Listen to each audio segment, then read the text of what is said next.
So the conservatives, the rulers, the monarchs, all of them, they were against it. They didn't want none of that. Kind of opposite from here. Because over here, it's, right.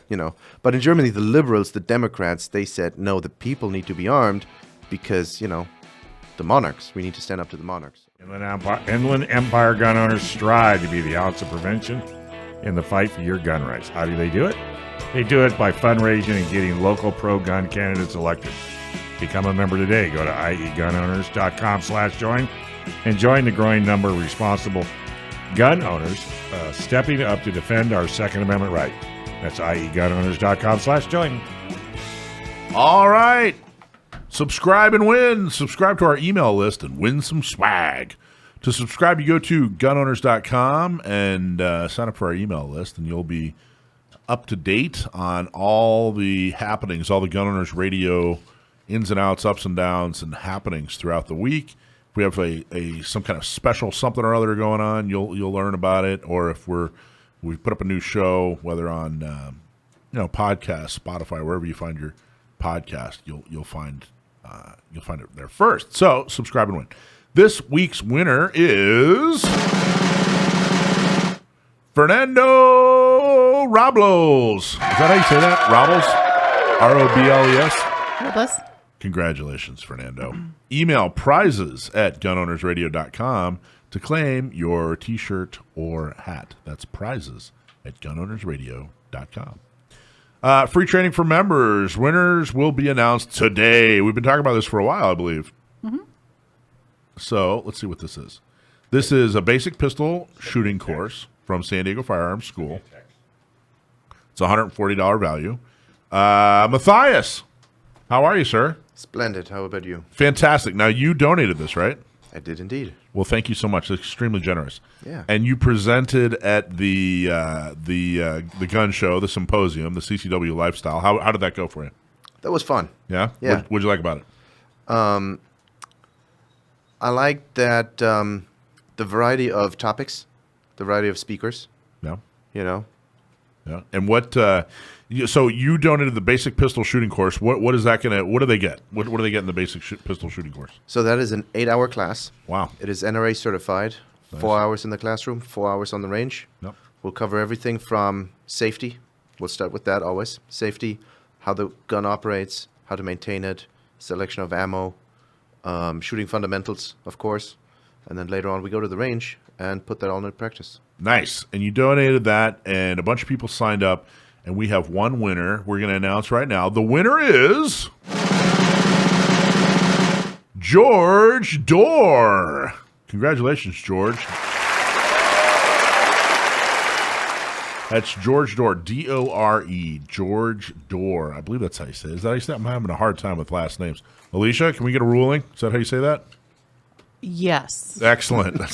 That sounded the confidence behind that. Yes. Well, congratulations.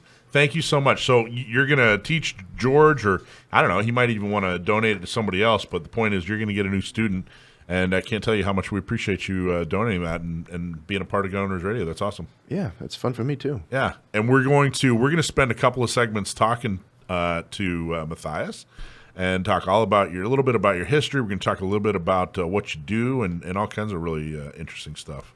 So I look forward to it. So, Alicia, talk a little bit more about, tell us what you just told us, tell the audience what you just told us about your students. I think that's interesting. So this has never come up for me before. However, it's happened twice in the last 2 days, once today and once yesterday. I had, we've talked a lot about how there's a new population of people that tend to be women that are getting more into firearms. We're seeing more and more women. Well, just recently, I've had a number of people come to me that don't speak English. Wow. So we're getting, and I don't personally know of any firearms instructors that speak Spanish. I know Matthias speaks German.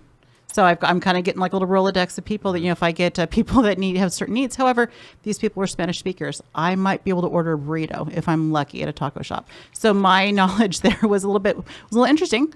So we made it work. And did you use a translator on your phone? I did not. Luckily I had an opportunity to bring another employee for a very short amount of time to kind of get the basics in, just a few minutes worth, just for safety. And from there, it was much like charades, and we made it work, and they actually did really well. So when ordering a burrito, how do you say burrito in Spanish? Is really the question.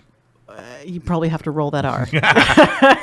That's awesome. I mean, I really So- think that it speaks to the wide variety of people who are interested in firearms Absolutely. ownership. You know, Absolutely. It's not just all a bunch of handsome mustached guys like But Dave. if they didn't speak any English, how did they even know to come to you? That's a great question.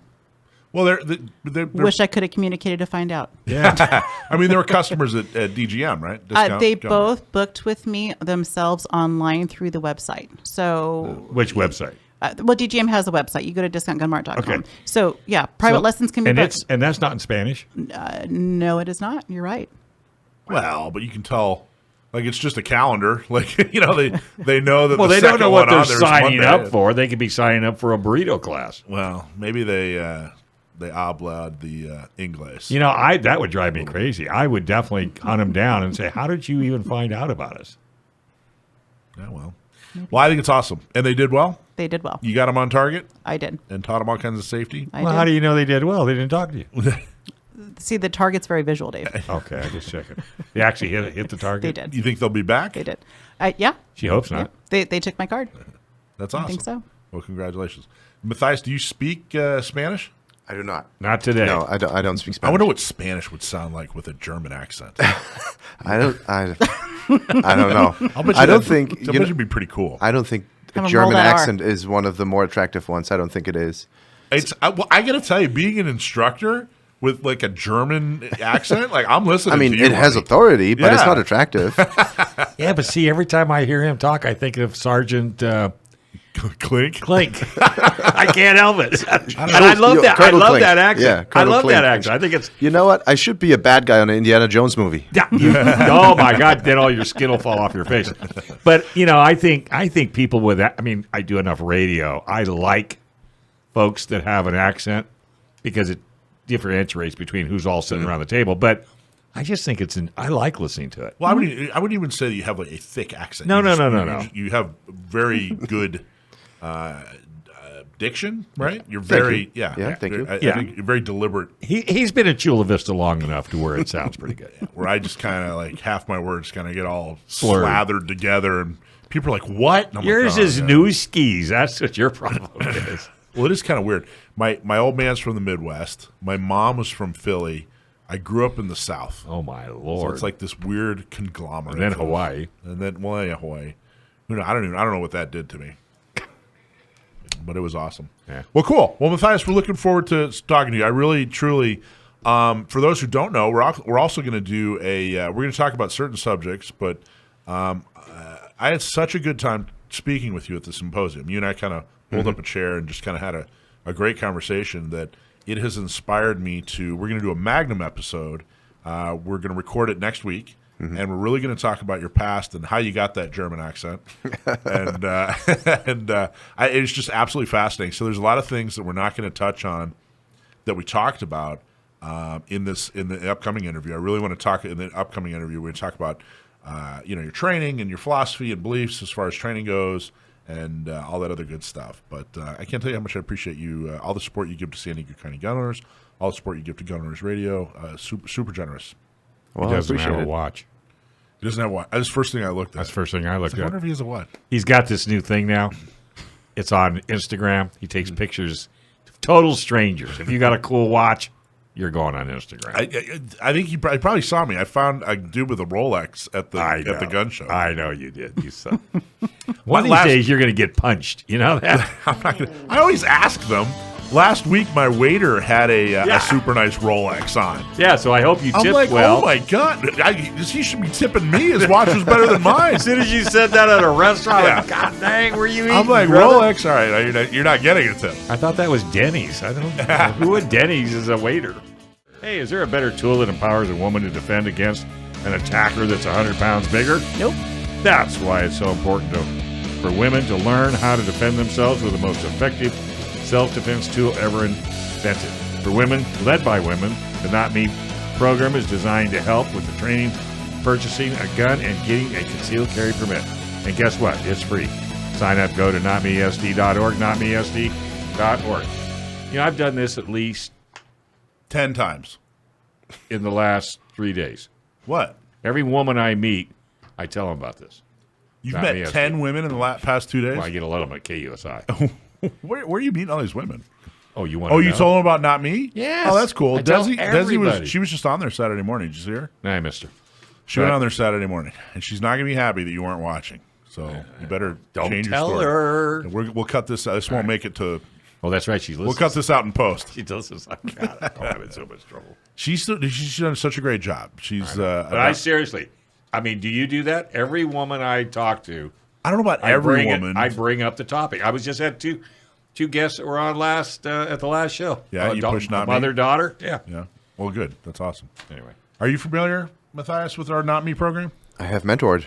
That's what I thought. Oh, What do you think about that? there you go. It's a good program. Yeah, It's really good. It's almost like a public service type of thing. exactly right. Yeah, because it's free.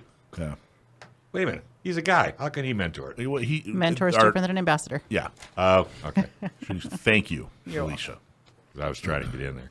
Matthias from San Diego Firearms Academy. Introduce yourself. Talk a little bit about who you are, what your background is. All right. Well, we've already heard I'm from Germany originally. Yep. I came over here, 15 years ago, something like that. In Germany, I was in the army. We had a draft. I had to go. Well, I could have figured out a way not to, but I chose to go. It was about a year, and then you're automatically in the reserves, but it works a little different than over here. So in the end, I became a bootcamp instructor. That was a lot of fun. Oh, wow. Beats being a recruit, I tell you. Yeah. Yeah. So how long are you in total? I am not sure. I'd have to guess maybe 2 years, maybe less than 2 years. You're in a couple years? Because it was not consecutive. Oh, I see. So why was there a draft? When did Germany? So after the war, Germany rearmed in 1955 because that's when we regained partial sovereignty. Up until then, the Allies had the say. Yep. It was at first it was 2 years. Then they reduced it to 18 months, 12 months, 9 months, and then they got rid of it because now we don't have any more enemies. So there is no draft anymore. It's all voluntary. But you see, I thought you said you got drafted. During my time, we had a draft still. So why was there a draft? Why did you get drafted? Why were they drafting? Because they had enemies. Cold War. I mean, that's a remnant from the Cold War. During my time, obviously, Cold War was long over. Was it 100% draft? Is it like everybody who's 18 has to serve, or Only men. okay? Right. So at one point, a woman sued that she wanted to go to the military in a combat role. Yeah. Women weren't allowed before. She won. So then women were allowed, but they still didn't have to. Right. Equal rights, but not equal responsibility. Kind of a little bit unfair. And then by the time our army was the military was so small that it wasn't even feasible to draft everybody anymore. So people kept suing and finding ways out because they said it's not fair. Why does this guy have to go, but I don't, or the other way?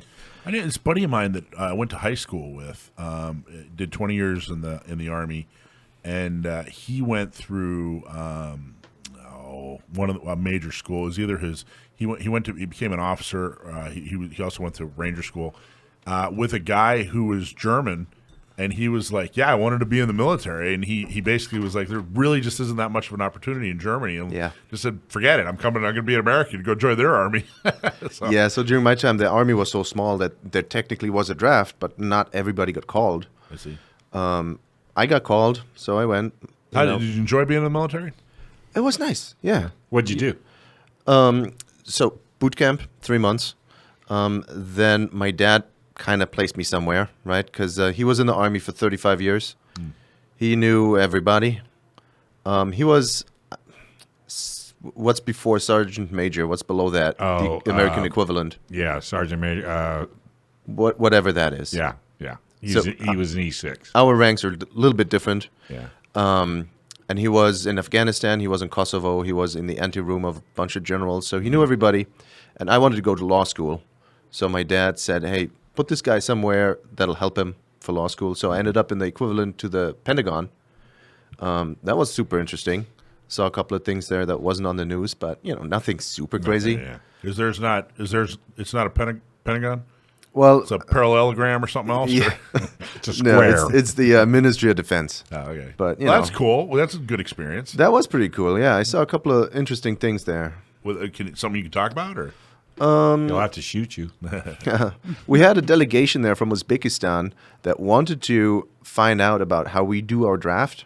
So they came to learn from us, and I was a little corporal, and they said, "Hey, pick up this delegation at the airport and bring them over here and chaperone them and all this sort of stuff." That was super cool. So did you become a lawyer? No, I actually dropped out of law school before I graduated in order to pursue hotel management. So Wait a that's minute. way better. From a lawyer to hotel management. I think that's an upgrade, is what that is. I think it is. too. well, the subject matter is super interesting. I love that sort of stuff. Yeah. But I didn't like the type of work. Yeah. Yeah. So now, in Germany, were you into guns? Did the military get you into guns, or when you in Germany were you into guns at all? So in Germany, we don't have a Second Amendment. There are no gun rights. Gun ownership is possible. It's very, very difficult, but it's possible. You can forget about carry, though. My first exposure really was with the military. My dad had taken me to the armory before, just on some random day. He said, "Hey, you want to come with me?" I said, "Yeah, sure." So we went to looked at some guns there, but obviously didn't shoot anything. So my first real hands-on exposure was in boot camp. Now, growing up in Germany, were you, did you play army? Was there kids into guns? Yeah, all of that. Yeah. Cowboys and Indians, army. So going to the armory, that was kind of cool. Like, hey, wow. That was pretty cool. Yeah. Every once in a while, the barracks there would do an open house once a year or something. My dad would always take us, my brother and me. I think I was more interested than my brother, even though my brother then ended up becoming a cop.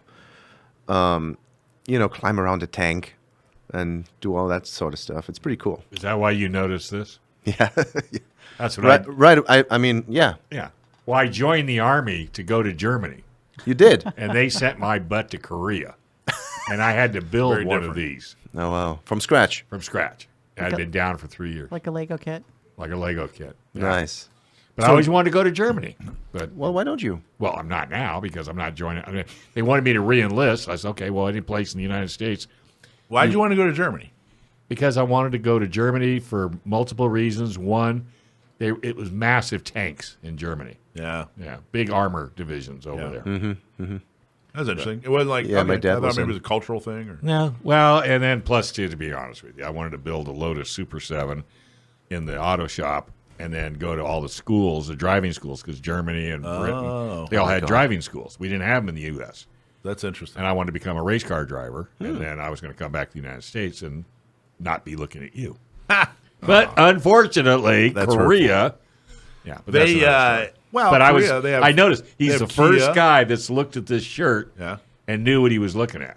So, Korea's got Hyundai. Not back in those days. They didn't even have an asphalt road, dude. That's the same. No. They had mopeds. And now, Korea didn't have anything. Everything they had back in the 60s. Sorry, before Korea. Sorry about that, Before Korea. you were born. So, you didn't get into guns until you got to the United States. Well, I did enjoy the shooting part in boot camp. Yeah. I What'd did you shoot? I did pretty well. But so the first pistol or the first gun I ever shot was a P1, which is the successor of the P38. Yeah. That's a World War II type of gun. Yeah. It was the only difference is the alloy, the metal it's made from. Right. Other than that, it's still the same gun, and that was in 2003. Sam would love this. That was Sam great. would. Yeah, that was fun. And then the standard issue is the G36. Yeah. Now, right? I have a G3 clone at home, but I would like to get a G36 because that's a really neat gun, but they're so expensive. Oh, really? Is that what that Yeah. is? And you know what's funny? Because I drilled on that gun so much and so hard, blindfolded, in the dark, upside down and everything. Wow. I love that gun a lot, but now I don't like the AR, No kidding. you know? You But like, you like it better, huh? it's probably, though, because I haven't spent a lot of time with the AR. Right. If I spend more time on it, I'd probably like it better. Bigger Yeah. ammo, right? The 762 NATO. Yeah. Yeah. That's a little bigger than Yeah. a 5.56. Yeah. Yeah. So Bigger's better. So, but okay. So you get out of the military. You're in Germany. Can't really own a gun. Were guns an interest, or when did owning guns become really interesting to you?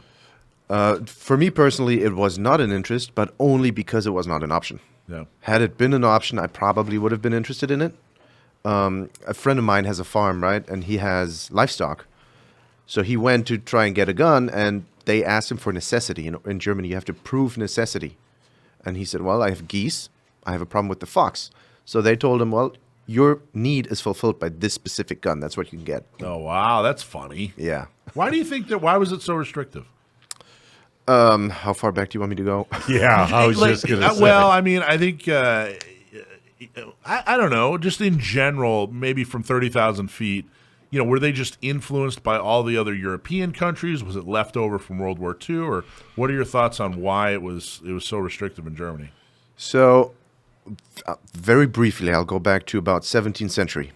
Before then, no restrictions, no gun control, no nothing. But in the 17th century, because the German territory there, the Holy Roman Empire at the time, feudal states, kings, queens, lords, whatever, they were in power. They wanted to keep the power. So they decided, you know what? Only soldiers. State-sanctioned people can have weapons. Then fast forward 1848, we had a revolution in Germany where people were trying to get into democracy. That didn't work out. But ironically, all the liberals that wanted to have democracy were the ones that wanted gun rights for the people. And their model, what they were after, was the Second Amendment in the United States. Oh, that's So the conservatives, the rulers, the monarchs, all of them, they were against it. They didn't want none of that. Kind of opposite from here. Because over here, it's, Right. But in Germany, the liberals, the Democrats, they said, no, the people need to be armed because, the monarchs, we need to stand up to the monarchs or be able to. interesting. Wouldn't you love to tell a liberal that? Well, there's a whole, yeah. I'd love to tell them a lot of things. Thanks for watching this clip from Gun Owners Radio. If you're watching mainstream media, you're not getting the truth about guns. Gun Owners Radio is the easiest way to stay on top of the Second Amendment fight, the fight for your self-defense rights. You can watch our live stream on YouTube every Sunday from 4 to 6 p.m. California time, or if you're in San Diego, AM 1170, FM 96.1, The Answer. We're also available on your favorite podcast platform. Just search Gun Owners Radio and you'll find our show. Like and subscribe to help defend and restore the Second Amendment, not just in California, but across the country.